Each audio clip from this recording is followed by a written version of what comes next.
안녕하세요 여러분, 수익률 상승에 도움을 드리고 싶은 헬퍼입니다. 금일 진행은 이제 간단한 마감 시황 설명드리고요. 그 다음에 이제 프로그램 매매 간단하게 살펴본 후, 그 다음에 이제 코스피 200 선물, 코스닥 관련해서 일중 수급 차트 좀 살펴보도록 하고요. 그 다음에 이제 6월 선물 만기 이후부터 이제 현물, 선물, 수급 차트, 올해 이제 연초부터 해서 좀 수급 차트 살펴보도록 하겠습니다. 그 다음에는 이제 뭐 좀 연준 이제 총재들 발언 좀 있어서 그 부분 좀 리포트로 좀 간단하게 살펴보고요. 그냥 어제랑 똑같이 차트 S&P랑 이제 코스피 차트 얘기보다도 일단 밸류에이션 지표 먼저 보고 조금 차트를 보도록 하겠습니다. 이제 뭐 처음에는 이제 코스피랑 이제 S&P에 대해서 주식 안에 있는 이제 기대 수익률을 국고채 10년 금리로 나눈 일드갭으로 조금 밸류에이션 보도록 하고요. 그 다음에는 이제 S&P랑 이제 코스피를 M2인 통화량 지표로 나눈 지표로 이제 지금 통화량 대비해서 고평가인지 저평가인지 조금 살펴보고, 그 다음에는 이제 뭐 수출액이나 ISM, 뭐 미국 ISM 비제조업 지수 같은 경우는 간단하게 이제 매 월마다 발표하기 때문에 그냥 간단하게만 살펴보고, 그 다음에 이제 코스피를 이제 월 수출액과 좀 연 수출액으로 나눈 수치로 조금 밸류에이션 보도록 하고요. 그 다음에 이제 글로벌 GDP로 이제 코스피 시총과 S&P를 나눈 값으로 조금 밸류에이션 같이 한번 살펴보도록 하겠습니다. 그 다음에 이제 코스피랑 이제 S&P에 대해서 좀 차트 살펴보도록 하고요. 그 다음에 이제 코스피 안에 있는 내재 변동성 V 코스피랑 뭐 필라델피아 이제 뭐 반도체 지수도 같이 뭐 살펴보도록 하고요. 그 다음에 이제 뭐 일본의 니케이나 유럽의 유로스톡스,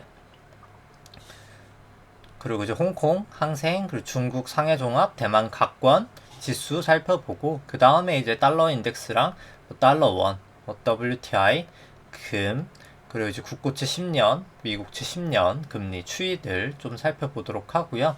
그 다음에 이제 오늘 그냥 저 같은 경우에는 일단 뭐 제일제당 같은 경우는 매도를 했었고요. 저는 이제 우선주를 들고 있었는데 DLENC도 이제 구름대 그냥 하회하면서 일단 우선주를 들고 있었는데 매도를 하였습니다. 우선주나 이제 뭐 둘 다 우선주는 조금 더 낮긴 했었는데 뭐 그럼에도 불구하고 일단 구름대 밖으로 이제 나와라 버렸기 때문에 다 매도를 했었고요.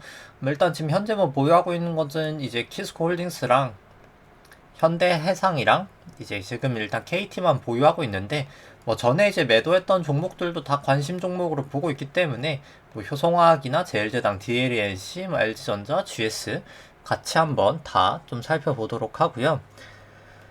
그 다음에 이제 오늘 화요일이기 때문에 이제 현대차, 셀트리온, NC소프트, 게임스톱 종목 이제 절대가치 평가랑 이제 상대가치 평가로 좀 살펴보도록 하고, 그 다음에 이제 그리고 이제 밸류에이션 얘기할 때 이제 신용장구 코스피랑 코스닥 좀 신용장구 추이도 설명하면서 이제 오늘 방송 마치도록 하겠습니다. 뭐 오늘 증시 같은 경우에 코스피 한 0.5% 정도 하락이 있었고요. 뭐 특히 이제 뭐 코스피 200 대형주 중심으로 좀 하락이 있었습니다. 0.7% 하락을 했고, 코스닥도 한 0.75% 정도 하락을 했습니다. 이 검은 색깔 선이 이제 코스피 200 차트고요. 이제 파란 색깔하고 뭐 미세하게 빨간 부분이 이제 프로그램, 파란색 부분이 순 매도 구간, 빨간색이 순 매수 구간인데, 뭐 오늘은 거의 프로그램 순 매도가 좀 이어지면서 증시를 좀 압박을 했었고요. 프로그램 매도의 이제 주체는 뭐 외국인과 기관 다 있었지만 이제 외국인이 조금 한 2,900억 정도 되면서 물량이 좀 있었습니다. 일중 수급 같은 경우 보시면 코스피 같은 경우는 개인이 1조 5천억 대규모 매수를 했었고, 외국인이 한 6,400억 정도 매도, 기관이 한 3,800억 정도 매도가 있었고요. 코스피 200 같은 경우에는 뭐 개인과 기관은 거의 9천억대 정도 매수를 했었고, 외국인이 1조 7천억대로 대규모 매도가 있었습니다. 뭐 코스닥 같은 경우에는 개인이 2,300억 매수, 외국인과 기관이 거의 1,000억씩 정도 매도를 했고요. 그 다음에 누적 수급 차트 조금 보시면은 6월 선물 이제 만기 이후로부터 좀 수급 같은 경우에는 현물은 이제 개인이 좀 매도를 하다가 재차 이제 좀 빠지면서 다시 매수로 돌아서면서 한 11.5조 정도 매수를 하고 있는 상황이고요. 외국인과 기관은 다 매도를 하고 있습니다. 그리고 이제 선물 같은 경우에는 외국인이 조금 이제 매수로 돌리나 싶었다가 오늘 또 대규모로 순매도로 돌리면서 또 한 1조 1.7조 정도 이제 다시 이제 순매도로 돌렸습니다. 외국인과 기관이 매수로 됐고요. 근데 이제 외국인 방향이 보통 시장에 좀 방향인 경우가 많아서 추세가 이제 계속 외국인이 파는 상황이다라고 하면 좀 조심을 더 할 필요가 있다라고 보여지고, 연초부터 누적 수급 같은 경우에는 뭐 개인이 거의 한 62조 매수를 한 상황이고, 이제 외국인과 기관은 다 매도를 하고 있습니다. 뭐 선물 같은 경우에는 사실 뭐 누적 차트는 뭐 그렇게 크게 의미는 없다라고 생각을 하고요. 이제 만기가 있기 때문에. 그럼 그 다음에 이제 밸류에이션 차트 보시면은 이 수치 같은 경우 2019년 이후로 이제 차트고요. 파란 색깔이 이제 코스피 차트고, 빨간 색깔이 이제 일드갭이라고 하는 차트인데요. 이제 주식안에 있는 이제 기대 수익률을 국고채 10년 금리로 이제 차감을 한 값입니다. 뭐 높을 때 저평가, 낮을 때 이제 고평가고요. 뭐 이제 거울처럼 약간 대칭되게 좀 가는 모습을 보실 수가 있고요. 2019년 이후로 이 정도면 좀 밸류에이션 부담은 있는 단계다라고는 보여지고, 지금 뭐 물론 뭐 좀 완화가 되는 구간이긴 합니다만은 뭐 그럼에도 불구하고 충분히 이제 밸류에이션 부담은 있는 상태다라고는 판단이 됩니다. 2000년 이후로 봤을 때도 뭐 이 정도면 이제 밸류에이션 부담이 좀 있는 영역이다라고는 보여지고요. 이제 S&P랑 이제 코스피랑 같이 일드갭이 나와 있는 걸 봤을 때는 뭐 과거에는 좀 많이 이제 유사하게 흘러가다가 미중 무역 분쟁 시즌 때부터 조금 약간 갭 차이가 났었고요. 아무래도 이제 패권 전쟁을 할 때는 이제 보통 1위국이 이제 2위국을 때리는 거잖아요. 그때 이제 증시가 이제 보통 2위국이 많이 빠지고 1위국이 이제 덜 빠지거든요. 근데 이제 결국 전쟁이 끝이 나면은 그때 이제 1위국이 그제서야 이제 빠지는데, 아직 뭐 미중 패권 전쟁에서 이제 미국이 아직 확실하게 승리한 건 아니기 때문에 뭐 미국 증시는 아직까지는 그래도 잘 버티고 있는 상황이긴 합니다. 근데 뭐 그럼에도 불구하고 그냥 밸류에이션 상으로는 아직 좀 고평가인 부분은 맞는 것 같고요. 뭐 사실 두 나라 다 조금 약간 조심할 구간이다 라고는 보여집니다. 이 수치는 이제 국고채 10년 금리로 차감한 게 아니라 이제 나눈 수치고요. 이제 페드 모형이라고 합니다. 금리에 조금 더 민감한 모형이고요. 연방준비은행에서 이제 많이 국가별 밸류에이션 할 때 이제 사용하는 모델입니다. 이제 페드 모형 같은 경우에는 좀 최근에 다시 금리가 반등하면서 좀 이제 하락을 하고 있고요. 뭐 충분히 좀 밸류에이션 부담은 있는 구간이기 때문에 뭐 조심할 필요성은 이제 페드 모형상으로도 있다라고 보여지고, 그냥 이제 신용 잔고도 이제 바로 그냥 먼저 설명을 하도록 하겠습니다. 신용 잔고 같은 경우에 보시면은 이제 코스피랑 코스닥 합산 신용 잔고 같은 경우 한 24조 4천억 정도 되면서 한 3천억 정도 늘었고요. 뭐 그냥 계속 거의 뭐 24조 부근에서 왔다 갔다 하고 있습니다. 상당히 높은 구간이고요. 과거 대비로 봤을 때도. 그 다음에 이제 신용잔고를 이제 코스피 시총으로 나눈 수치는 뭐 최근에 조금 약간 이제 신용잔고가 빠지면서 하락은 하고 있습니다. 근데 이제 하락할 때 이제 고점을 치고 좀 하락을 할 때가 항상 조금 증시가 이제 빠지는 상황이었기 때문에 좀 조심할 필요는 있다라고 보여지고요. 이렇게 고점 치고 빠질 때가 항상 좀 증시도 고점이었기 때문에 조심할 필요가 있다라고 보여지고, 뭐 증감 속도 같은 경우에도 이제 이렇게 하락을 할 때가 좀 고점인 부분이 많았었는데 이 부분 이미 하락을 하고 있었기 때문에 좀 주의할 필요가 있는 단계다라고는 보여집니다. 뭐 코스닥 같은 경우에는 그냥 참고로만 보여드리도록 하고요. 그 다음에 이제 S&P를 이제 통화량 M2 지표로 이제 나눈 지표인데요. 높을수록 이제 통화량 대비해서 고평가, 낮을수록 이제 통화량 대비해서 저평가를 나타내는 것이고요. 닷컴버블 이후로 지금이 이제 뭐 사상 최고치 수준이기 때문에 통화량 대비해서도 뭐 통화량이 많이 풀리긴 했지만 그럼에도 불구하고 좀 밸류에이션은 부담이 있는 구간이다라고는 보여지고요. 이제 코스피 같은 경우에도 M2로 나눈 지표가 이제 뭐 최고치 수준까지는 아니지만 뭐 상당히 높은 레벨까지 이제 올라와 있기 때문에 뭐 충분히 이제 국내 쪽도 밸류에이션 부담은 있는 상황이다라고는 보여집니다. 그 다음에 이제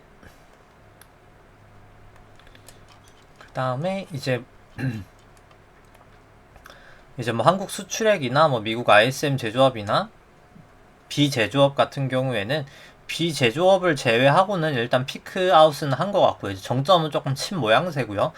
이제 비제조업 같은 경우에 7월에 다시 좀 반등을 하면서 좀 반등을 한 모습을 보이고 있지만은 제조업이나 이제 한국 수출액 같은 경우에는 전년 동기 대비해서 증감률 같은 게 좀 피크아웃을 치고 있어서 뭐 지금 당장은 아닐 수 있겠지만 이제 이 수치들 같은 경우에는 어떻게 보면 모멘텀을 알려주는 거지 딱 고점을 알려주는 지표는 아니거든요.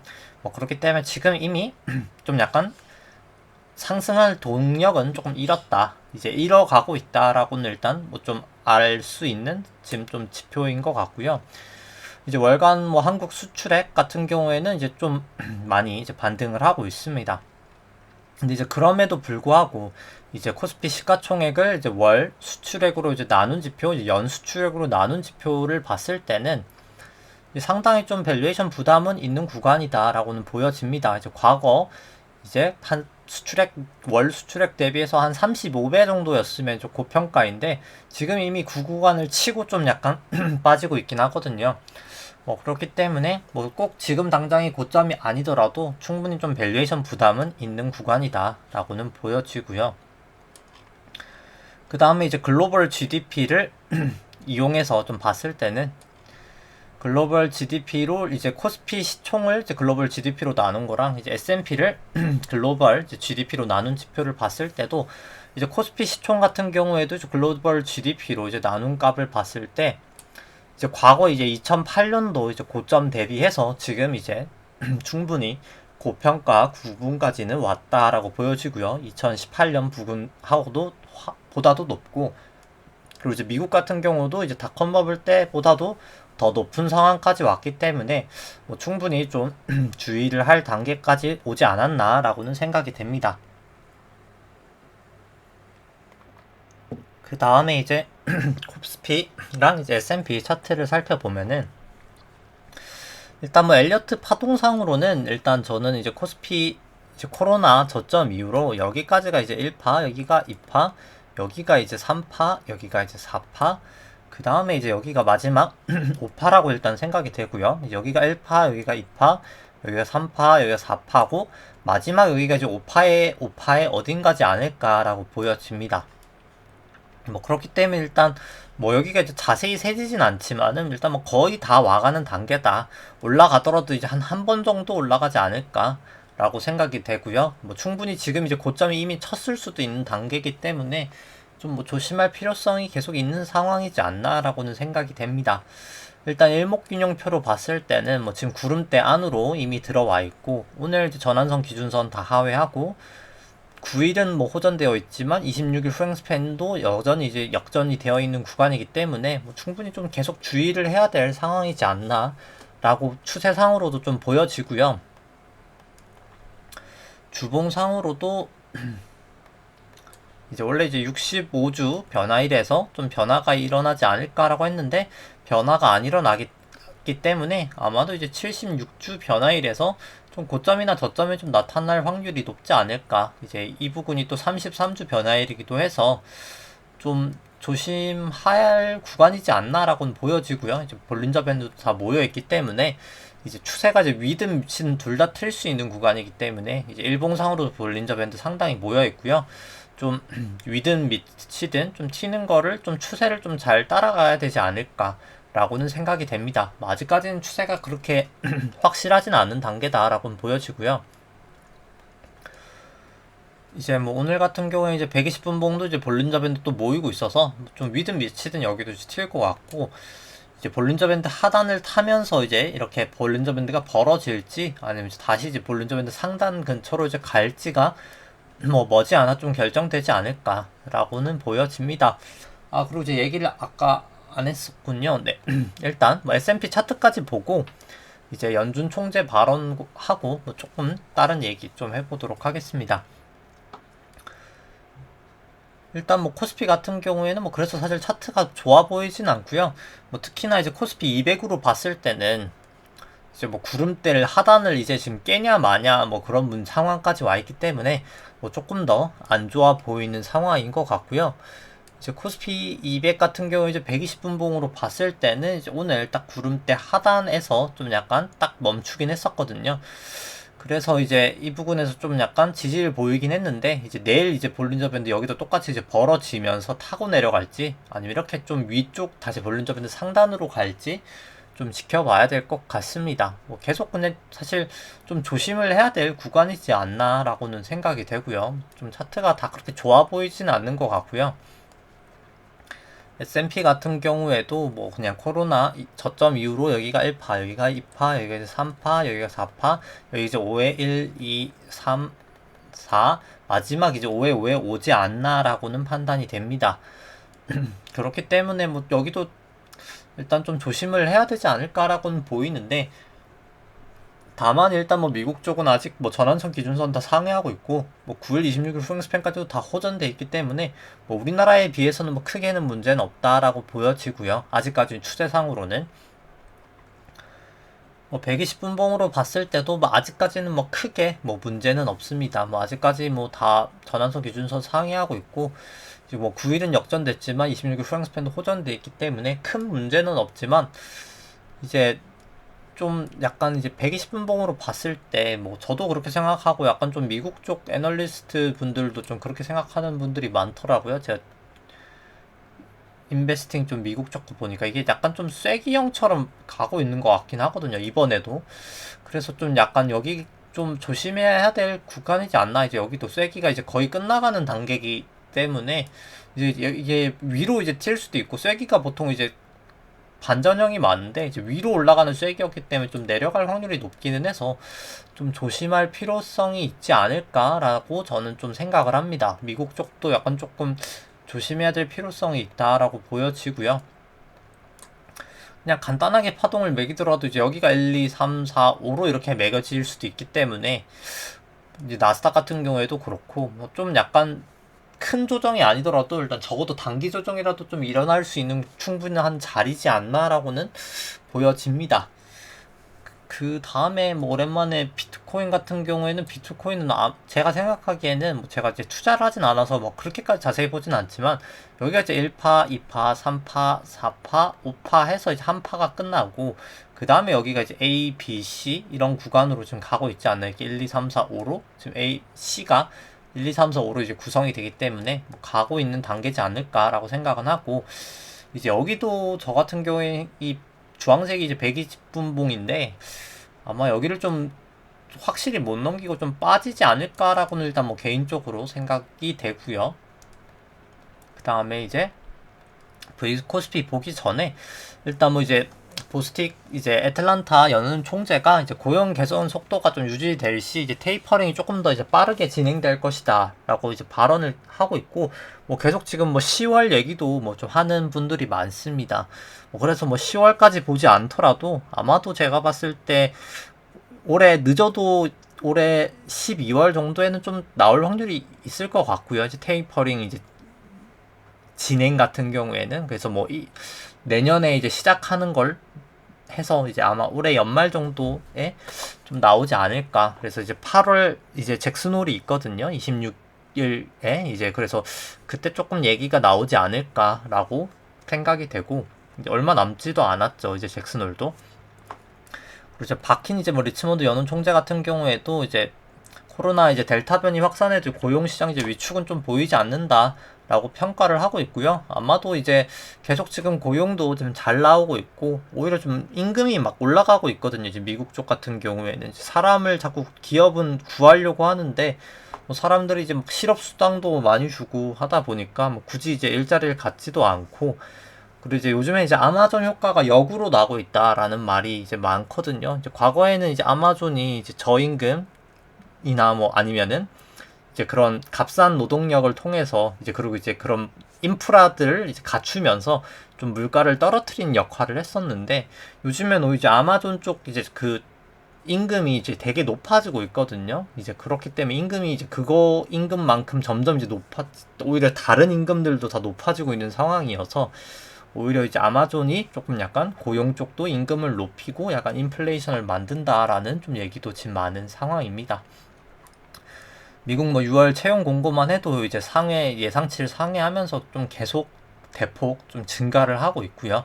예상치가 이제 927만 건이었는데 1,700만 건이니까 뭐 어마어마하게 많이 상승을 했죠. 이제 좀 약간 계속해서 좀 고용도 호조가 되고 있는 상황이어서 뭐 충분히 좀 테이퍼링에 대해서 조금 약간 준비를 해야 될 단계지 않나라고는 보여집니다.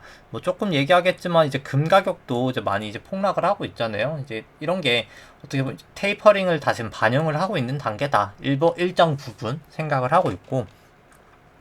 근데 이제 뭐 유동성 분석 할 때도 이제 얘기를 했었지만은 실질금리가 아직 뭐 반영을 했다고 하기에는 너무 지금 미미한 수준으로만 반영이 되어 있거든요. 테이퍼링을 하면 결국 이제 실질금리가 이 파란 색깔이 실질금리인데요.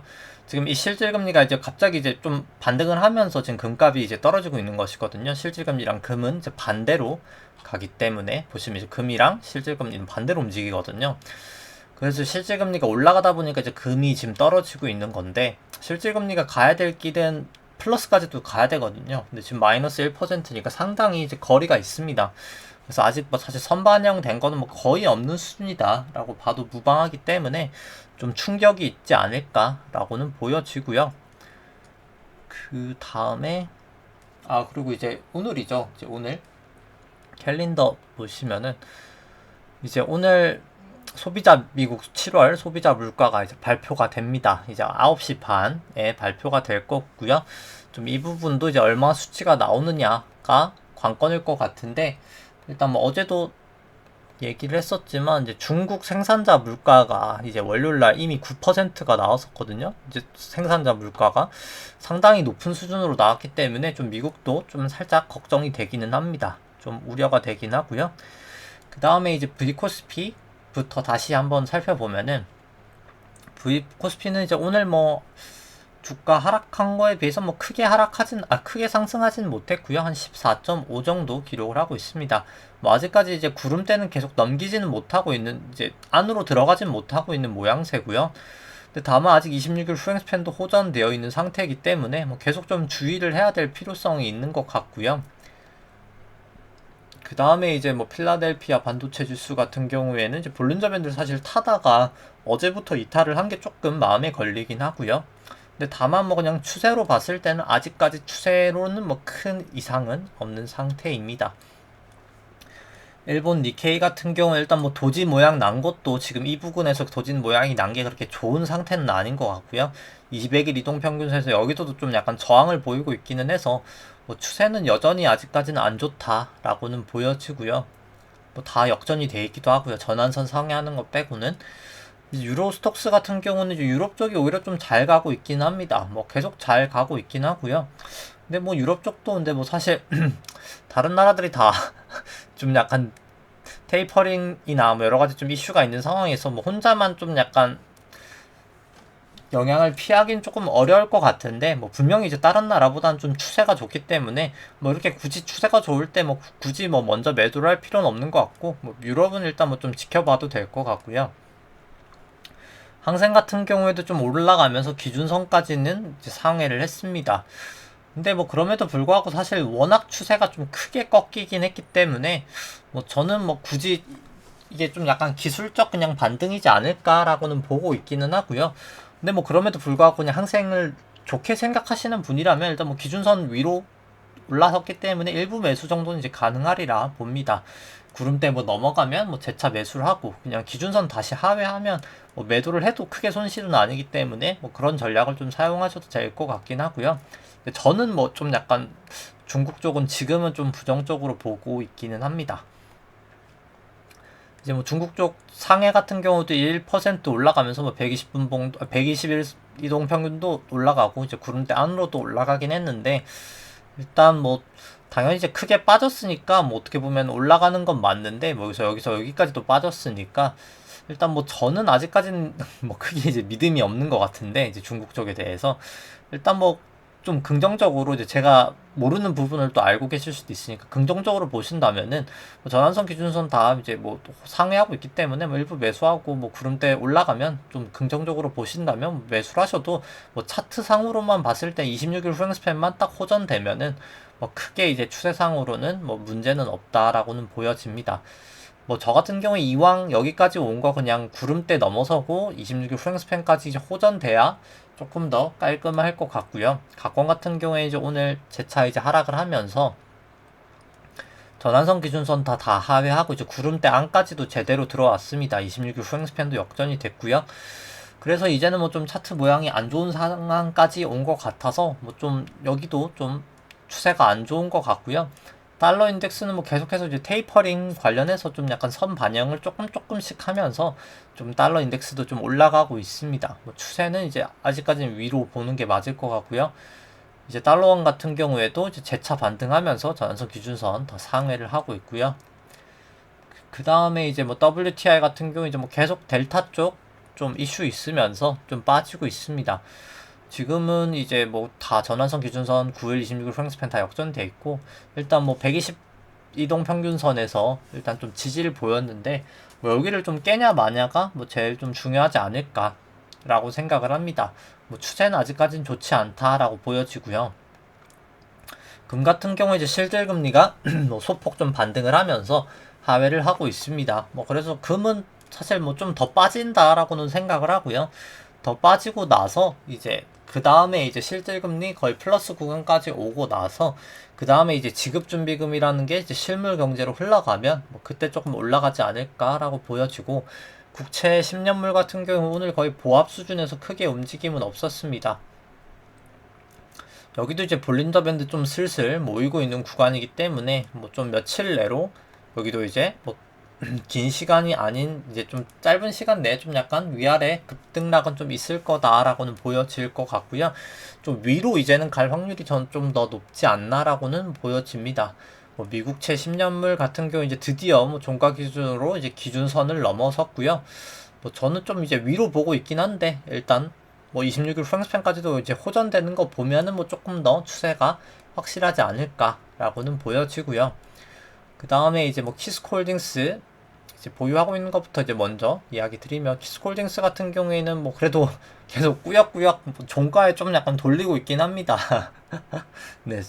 이제 사실 키스콜딩스가 이게 자꾸 돌리는 게 이제 거래량만 봤을 땐 정말 잡주거든요. 정말 거래량이 정말 없죠. 정말 거래량이 정말 이제 왜냐면 유통 주식 수가 너무 없기 때문에 뭐 사실 뭐 이 주식 자체가 문제라기보다는 이제 워낙 주식이 많이 잠겨 있습니다. 뭐 대주주 분들도 뭐 많이 들고 있고 자사주도 많고 이제 좀 기관들이나 이런 데서 이제 보유하고 있는 거 다 합치면 사실 뭐 이제 돌아다니는 물량이 거의 없거든요. 이제 그렇다 보니까 뭐 사실 소액만으로도 올리고 내리고 할 수 있기 때문에 좀 약간 좀 변동성이 큰 것은 사실이고요. 일중에도 변동성이. 뭐 근데 그럼에도 불구하고 일단 뭐 종가로 계속 좀 약간 되돌려 주는 거는 뭐 나쁜 상황은 아니다라고 보여집니다. 이제 근데 다만 이제 오늘 뭐 살짝이나마 뭐 약간 좀 구름대를 이탈 했다고도 하기도 애매하고 안 했다고 하기도 애매한 상황인데 뭐 좀 그래서 뭐 아주 나쁜 상황까지는 이제 아닌 것 같은데 좀 약간 추세가 좀 안 좋아 보이는 건 사실이고요. 이제 뭐 전환선 기준선 다 역전됐고 9일 26일 프랭스팬 다 역전됐기 때문에 뭐 일단 추세가 좋지는 않습니다. 주봉상으로 봤을 때도 이제 당연히 이제 꽤나 많이 올랐죠. 이제 저점 대비해서는 거의 한 3배 정도 이제 올랐기 때문에 당연히 이제 뭐 기간 조정을이든 뭐 가격 조정이든 좀 받아야 되는데 뭐 그나마 다행인 거는 이제 뭐 자회사 한국철강에 비해서는 한국철강은 물론 이제 더 많이 오른 영향이 있기 때문에 좀 가격 조정이 더 크긴 했었거든요. 물론 이제 더 많이 올라서 그런 부분도 있지만은 좀 가격 조정이 조금 상대적으로 컸던 거에 비해서는 뭐 여긴 일단 키스콜딩스는 계속 좀 UBS 참고해서 뭐 누군지는 모르겠지만은 외국인인 것 같기는 한데 외국인 누군지는 모르겠지만은 좀 계속 매수를 해주는 덕분에 좀 약간 상대적으로 좀 덜 하락하긴 했습니다. 근데 이제 뭐 그럼에도 불구하고 일단 뭐 추세가 아주 좋다라고는 할 수 없을 것 같고 일단 뭐 다음 주 화요일 날 이제 좀 실적 발표가 날 거거든요. 2분기. 저는 이제 뭐 그때가 좀 매우 잘 나올 거라고 생각해서 일단 뭐 그때까지는 좀 지켜보자라고는 생각을 하고 있습니다. 물론 뭐 요즘 거래량으로는 제가 뭐 매도를 하기도 어려운 거래량이기도 하고요. 뭐 이제 키스콜딩스 같은 경우 현재 주가 뭐 거의 한 2만 원 정도 되고 뭐 나머지 이제 실적 전망치 이 정도 이제 나온다라고 감안을 했을 때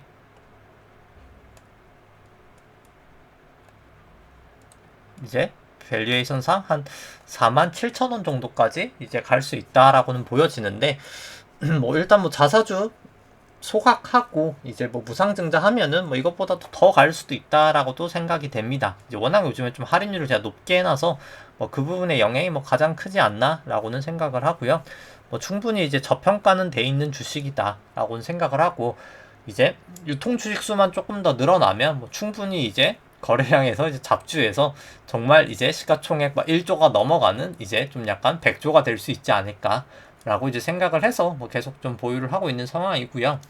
그 다음에 이제 KT부터 이제 먼저 설명을 하면 뭐 KT 같은 경우에는 뭐 일단 전환선 기준선을 뭐 소폭이나마 하회는 하였습니다. 이제 그랬고요. 일단 그 다음에 이제 9일 후행스팬도 역전이 됐고 이제 26일 후행스팬도 아직까지 뭐 역전은 되진 않았지만은 근데 뭐 다만 그럼에도 불구하고 일단 좀 구름대가 좀 두텁기도 하고 아직까지는 구름대까지 갈 거리도 조금 있어가지고 좀 뭐 상황이 뭐 그렇게 나쁘진 않다라고 생각이 됩니다. 뭐 2분기 실적도 잘 나오기도 했고요. 이제 뭐 그럼에도 불구하고 뭐 사실 좀 빠지긴 했고요. KT 같은 경우에는 이제 절대가치 평가로 봤을 때 현재 주가는 33,000원 정도 되고 실적 전망치는 한 이 정도 나온다라고 감안을 했을 때 한 11만원 정도까지 이제 올라갈 수 있는 한 227% 정도 상승 여력은 있다라고 보여지고요. 그 다음에 현대해상 같은 경우에는 이제 뭐 전환선은 하회했지만 아직 기준선 뭐 구름대 뭐 다 위에 있어서 뭐 크게 이상은 없고 26일 후행스팬도 이제 곧 호전될 수 있는 상황이기 때문에 뭐 차트상으로는 큰 문제가 없다라고 보여집니다. 그리고 이제 뭐 가장 중요한 것은 일단 주식이 이제 현대해상 같은 경우에는 정말 오랜 시간 빠지기만 했기 때문에 이제 2017년 10월부터 빠지기만 했거든요. 거의 5만원대에서 여기까지 빠지기만 했다가 이제 반등을 딱 하고 있는 상황이어서 이제 MACD도 딱 매수 시그널 나오고 그런 상황이어서 일단 뭐 지금 저는 뭐 좀 중장기적으로도 좀 괜찮은 상황이지 않나라고 생각은 합니다. 많이 오르지 않은 상황이기 때문에 조정 가능성도 좀 낮고 이미 오랫동안 이제 기간 조정, 가격 조정 다 받은 상황에서 딱 전환선 넘고 이제 구름대 안으로 딱 들어오고 9일 후행스팬도 이제 호전되고 MACD 딱 매수 시그널 나와서 뭐 중장기적으로도 금리는 저는 조금 더 간다라고 보기 때문에 좀 괜찮지 않나라고 생각이 되고요. 그래서 현대해상이 요즘에 그냥 제일 괜찮지 않나라고는 뭐 개인적으로 생각을 합니다. 그냥 안정성 대비해서 리스크 리턴 감안했을 때 좀 괜찮지 않나라고는 생각이 되고요. 이제 이 파랑 색깔이 현대해상 이제 상대가치 평가인데요. 이제 파랑 색깔이 현대해상 주가고 연두 색깔이 이제 현대해상 안에 있는 기대 수익률인데 이제 높을 때 저평가, 낮을 때 이제 고평가인데 뭐 충분히 지금 이 정도 레벨이면 한 18 정도 되거든요. 18% 기대 수익률이 이제 연애 18%라고 이제 생각할 수 있는데 뭐 충분히 이제 매력적인 주가 구간이다라고는 보여집니다. 그 다음에 이제 나머지 이제 종목들 지금 매도한 종목들 살펴보면은 효성화학 같은 경우에는 오늘 이제 다시 좀 하락을 하면서 이제 구름대를 이제 벗어났고요. 26일도 역전이 됐기 때문에 일단 뭐 추세상 좋지 않기 때문에 일단 지금은 조금 그냥 지켜만 보는 게 조금 더 맞을 것 같고 다만 이제 뭐 절대가치 평가로 봤을 때 35만원 정도 주가가 되고요. 나머지 이제 실적 전망치 이 정도 나온다 라고 감안을 했을 때는 거의 100만원까지도 이제 갈 수 있는 내재 가치는 보유하고 있는 주식이다 라고는 생각이 됩니다. 뭐 내재 가치는 충분히 있는 종목이다 라고 생각이 되고요. 제일제당 같은 경우에 이제 오늘 사실 이제 좀 급락을 했습니다. 뭐 우선주 같은 경우에는 한 2% 빠졌는데 본주 같은 경우가 이제 좀 유난히 많이 하락을 했었고요. 뭐 실적은 사실 좋게 나왔는데 뭐 이건 그냥 아마 수급적인 영향으로 밖에는 뭐 설명이 안 되는 것 같습니다. 뭐 오늘 기준선, 전환선 다 깨지고 이제 파라볼릭까지도 매도 시그널이 나왔기 때문에 뭐 미련 없이 이제 이런 구간에서 그냥 매도를 하는 게 맞을 것 같고요. 이제 구름대까지 깨지진 않았지만 워낙 좀 장대 음봉이기 때문에 좀 이탈을 하는 게 맞지 않을까라고는 보여집니다. 주봉상으로 봤을 때도 뭐 일단 여기 이제 볼륨 저면들을 치고 딱 빠진 상황이어서 그런지 일단 뭐 좀 몸을 좀 사리는 상황이 더 맞지 않을까라고 일단 생각이 되고요. 현재 주가 한 46만원 정도 되고 나머지 이제 실적 전망치 이 정도 나온다라고 감안을 했을 때는 뭐 그래도 한 53% 정도 상승을 하는 한 71만원까지는 갈 수 있는 사실 내재 가치는 보유하고 있는 주식이다라고는 생각이 되고요. 그 다음에 이제 DLNC 같은 경우도 오늘 그냥 매도를 했던 게 이제 구름대 리타를 하면서 그냥 매도를 했습니다. 회사 자체는 DLNC도 상당히 좀 저평가고 괜찮은 좋은 회사다라고 생각을 하지만 일단 뭐 추세가 지금은 좀 좋지는 않은 것 같고요. 일단 뭐 9일, 26일 횡스팬 뭐 다 역전돼 있고 뭐 그렇기 때문에 일단 뭐 매도는 한 상황이고요. DLNC 같은 경우에는 현재 주가 한 14만원 정도 되고 나머지 실적 전망치 이 정도 나온다라고 감안을 했을 때 한 175% 정도 이제 상승 여력은 있다라고 보여지고 우선주 같은 경우는 이제 본주 대비 거의 한 절반 가격이기 때문에 뭐 자사주 매입이랑 배당 감안하면 거의 뭐 그냥 6% 정도 이제 배당이 나오는 수준이다라고 보기 때문에 회사 자체는 뭐 여전히 저평가라고는 생각이 됩니다. 그 다음에 이제 뭐 LG전자 같은 경우에는 이제 좀 약간 반등을 하나 싶다가 재차 하락을 하면서 다시 이제 구름대를 또 하회를 했고요. 그래서 일단 뭐 구름대랑 이제 기준선 넘기 전까지는 좀 지켜봐야 될 것 같습니다. 추세가 아직은 좋다라고 말하기는 좀 애매한 것 같고요. LG전자 같은 경우 현재 주가 한 15만 7천원 정도, 나머지 실적 전망치 이 정도 나온다라고 감안을 하고 그 다음에 봤을 때 뭐 내재 가치는 한 53% 정도까지 이제 올라갈 수 있는 내재 가치는 보유하고 있다라고는 보여지고요.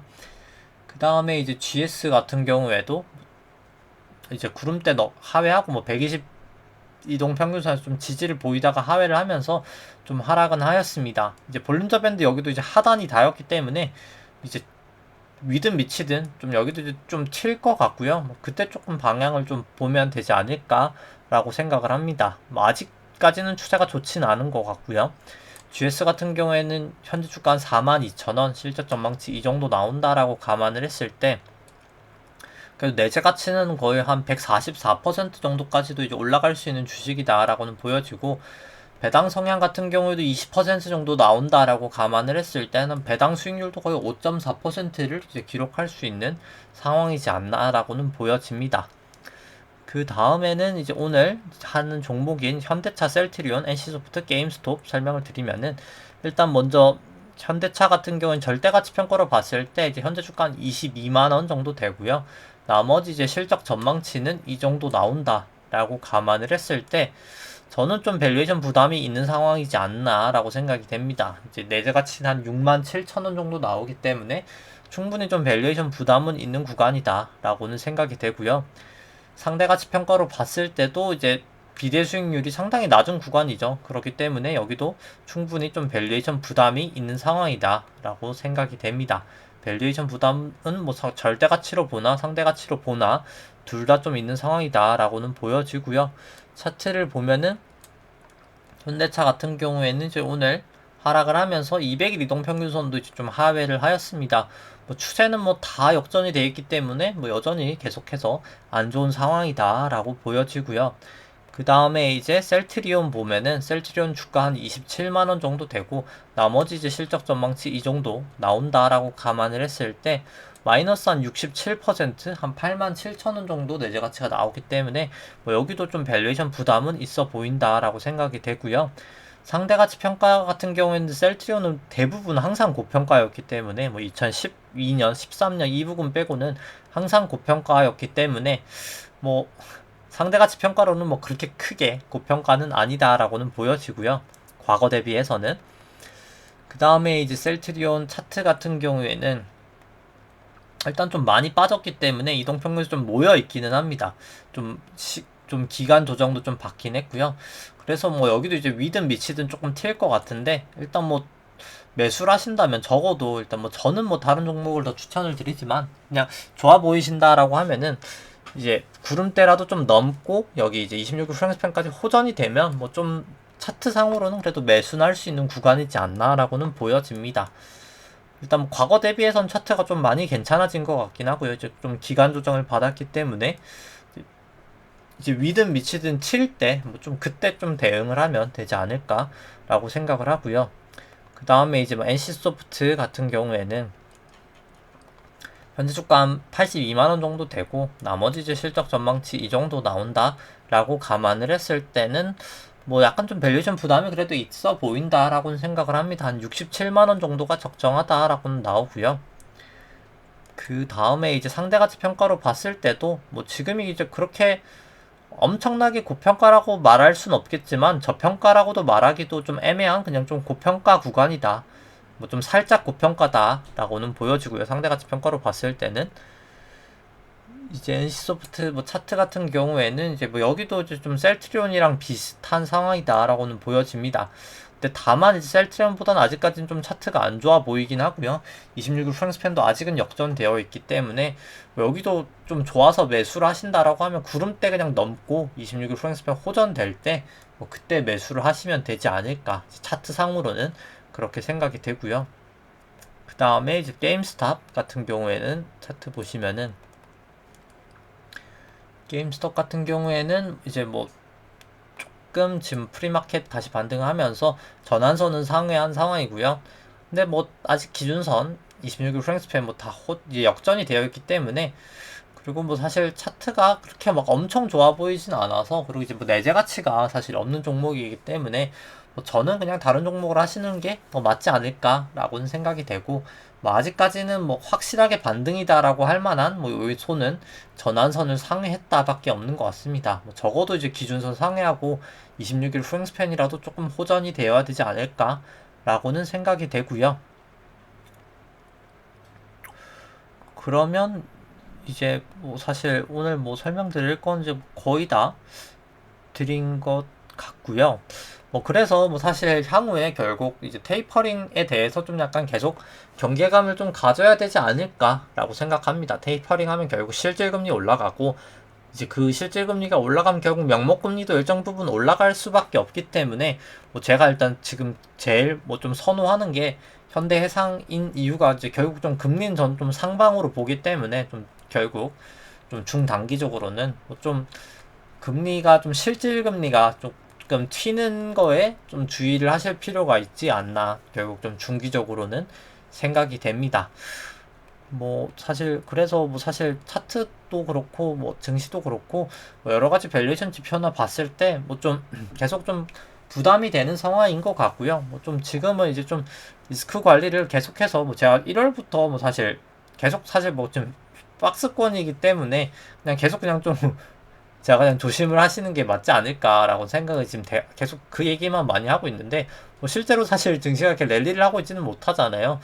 좀 사실 좀 위험해 보이는 모습이다라고는 보여집니다. 지금 그리고 이제 코스피 200으로 봤을 때도 아까 이제 분봉을 얘기를 안 했었는데 이제 240분봉으로 봤을 때 이제 항상 240분봉에 200일 이동평균선에서 좀 지지를 보이고 반등을 했었거든요.